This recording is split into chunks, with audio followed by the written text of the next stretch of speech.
puno-puno gidya, puno-puno gid ang among heart today. June 28, 2025.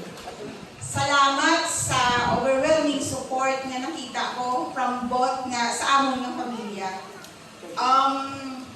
Sa last month, may si Chiche, we decided na i-photoshoot ang duha. Pero, ginano lang naman sila yung surprise. Kaya pala mo nagabawi, kami nga duha ka mag-ulutod. And what is the reason why? Kay si Lola Basyon, we remember kang si Lolo Juan, a very solid Catholic. But, wala ko yan o hiya maghambal nga si Chichi, failure namon on the part kay tatay na makasal kami sa simbahan. So, it's our promise today nga tagaan namon sa unol si nanay kag si tatay na makasal or ma-release lang sa ilang tao. And, hindi ko na rin papadugayon, wala ko ginagutom kita na lang. Okay? Talagsa lang ako naghahambal in public, but deep inside my heart, nagaparang awa sila kalipay ko sa mga surprises na ginhatag sa akong pamilya.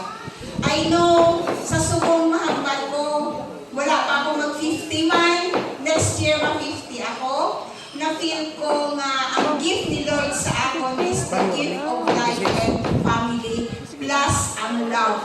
Kay si nanay at si tatay, nagkabuhi na as a perfect couple. Tom and Jerry na mo natanda. Duha, why na sila yung istorya na malipay yun? Sige lang nagkabuhis nga buhis.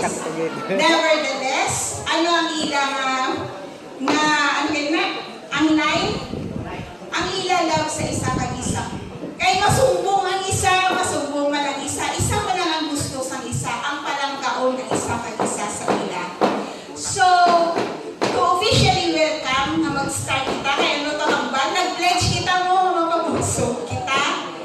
Ginapangayuan ko lang sa pasensya, ang simple naman nga handa. But lipay-lipay, kami, the whole family is so happy na palangga kami sa amon nga family.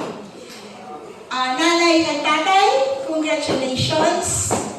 Although we are sorry, but we are happy nga nahatag namon ini subong nga adlaw nga maging espesyal sa inyo ang sandigan sa respeto, paghigugma kag pagpalangga sa amon nga mga parente, friends, relatives. Magdamo gid nga salamat kag welcome na ma-start na ang aton nga programa sa ila 50th wedding anniversary celebration. Kag sugura ta isang pagkaon na kay wala na mo nagabatsyag na ang tanan ang isa kag isa sa aton. Thank you.